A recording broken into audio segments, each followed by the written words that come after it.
Narito tayo ngayon upang matunghayan ang talaga namang nag-iinit, nagbabaga at napaka-trending na latest issue ni Ate Erica. Ang issue nga na ito ay issue sa pagitan ni Ate Erica pati na rin ang away laban sa kanyang pamilya.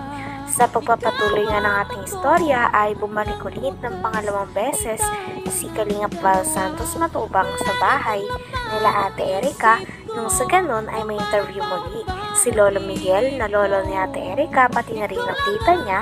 Nung sa ganon ay makuhaan ito ng mga impormasyon. Sa kanilang pinag-uusapan ay meron talagang naninira sa reputasyon nila Lolo Miguel at ng pamilya nila Ate Erica dahil nagkagalitan silang dalawa. Kilala niyo ba ito? Kung kamag-anak niyo ba ito? Hindi pa po namin yan nakikita. Tay, kamag-anak mo tayo? Hindi ko pa nga nakita. So, personal. Ngayon ko lang nakita. Bakit, nakialam sa buhay ninyo? Hindi ko po alam. Lagi po kausapin niya eh. Ano? Tapos sinisira-siraan kayo. Hindi ko po nakikita. Ngayon lang yan. Ngayon ko lang nakita sa telepon. Yung pong sabing niya, yung syuta po niya.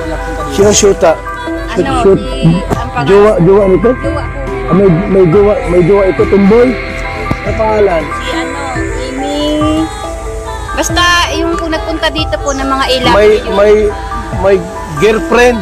Opo. Yun po ang nagpunta dito. Yun po ang Pero mabait naman po yun. Mabait naman yun. Pumunta rito. Punta dito. Anong ginawa rito? Yun po, nagpunta po dito nung nandito pa po nung sila Erica na nakatira. Mayroon ka palang jowang tomboy? Wala akong pakialam dyan kung may jowa ka o wala. Pero mabait po yun. Inilahad pa nga ng tita ni Ate Erica na napakarami daw ang bagay ang binili ni Sir Jun A. Unang negosyanteng mayaman para kay Ate Erica at sa kanyang mga pamilya.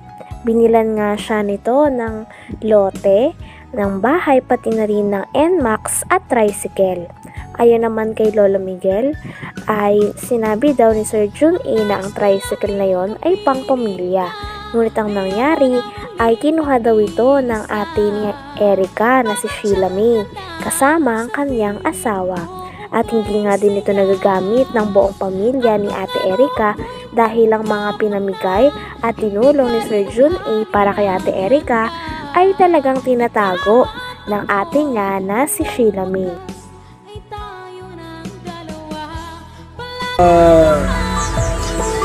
Anong pera yung ginamit? Pera nila o pera ni Jun A? Kay Jun A. Yun po yun. Kami po ang magpapatunay po doon. Hindi pera nila Hindi po pera po ng Ilaber. Hindi pera. Yung pera po ni Jun A, ang binili po doon ni Sheila May, lote sa dait. Okay. May luto sa daet, binili? Opo. Magkano bili nun? Yung baga pong Ilmax po yun. 100. Bumili pa ng motor.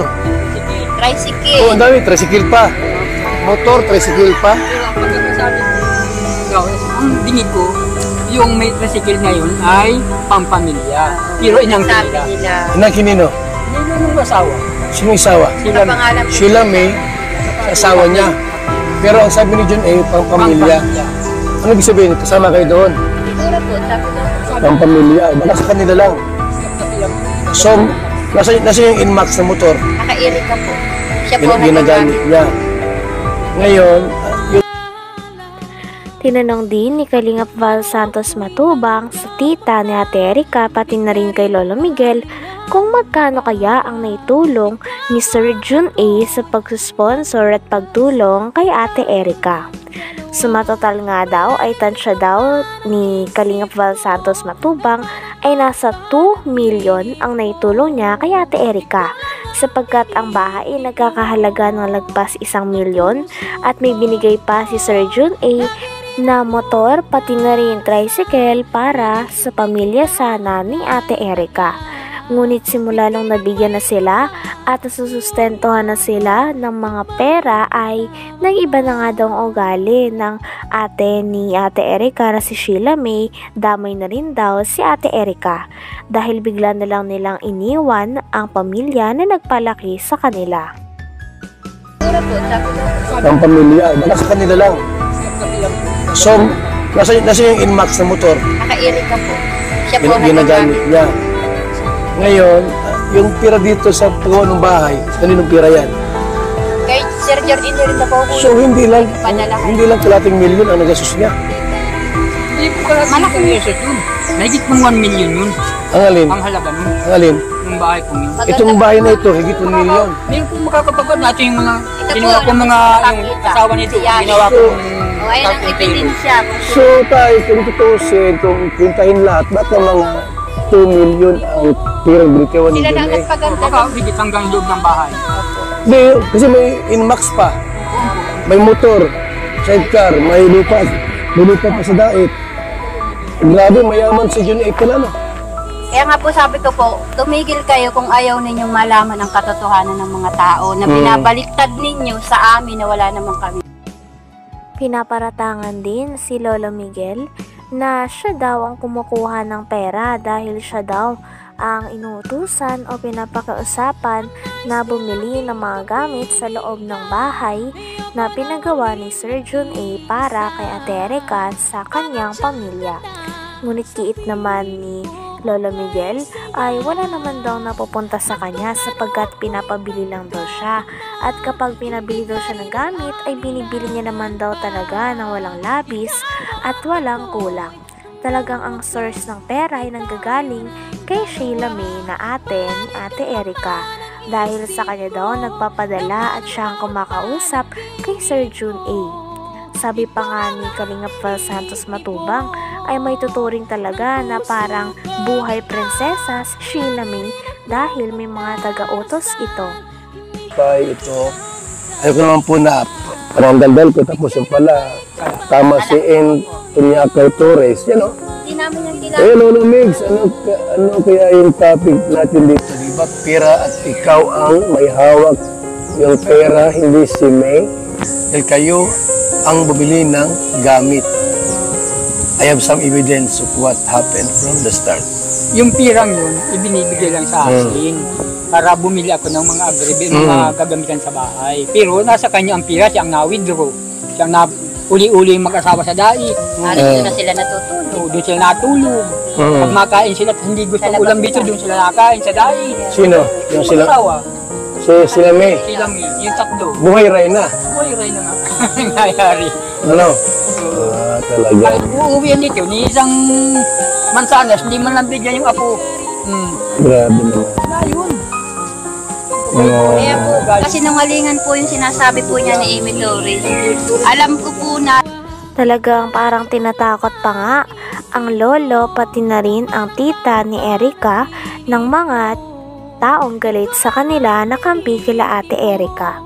Sinasabihan pa nga sila ng mga gutom na aso, at pinakuha pa nga ni Kalingap Val Santos Matubang ang pruweba ng tita ni Ate Erika na lagi daw silang pinagbabantaan.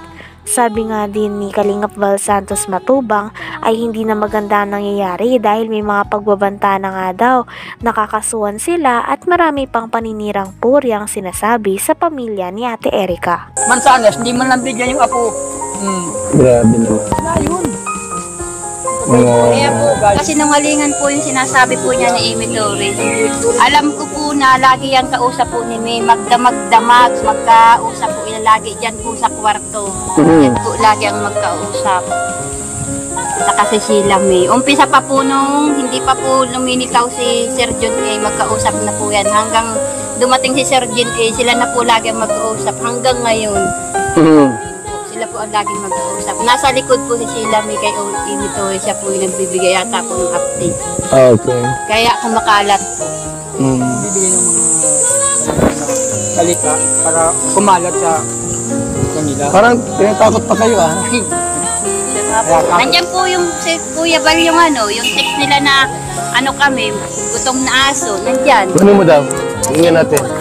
Kunin mo daw para mapagyan natin yung sinasabi nila.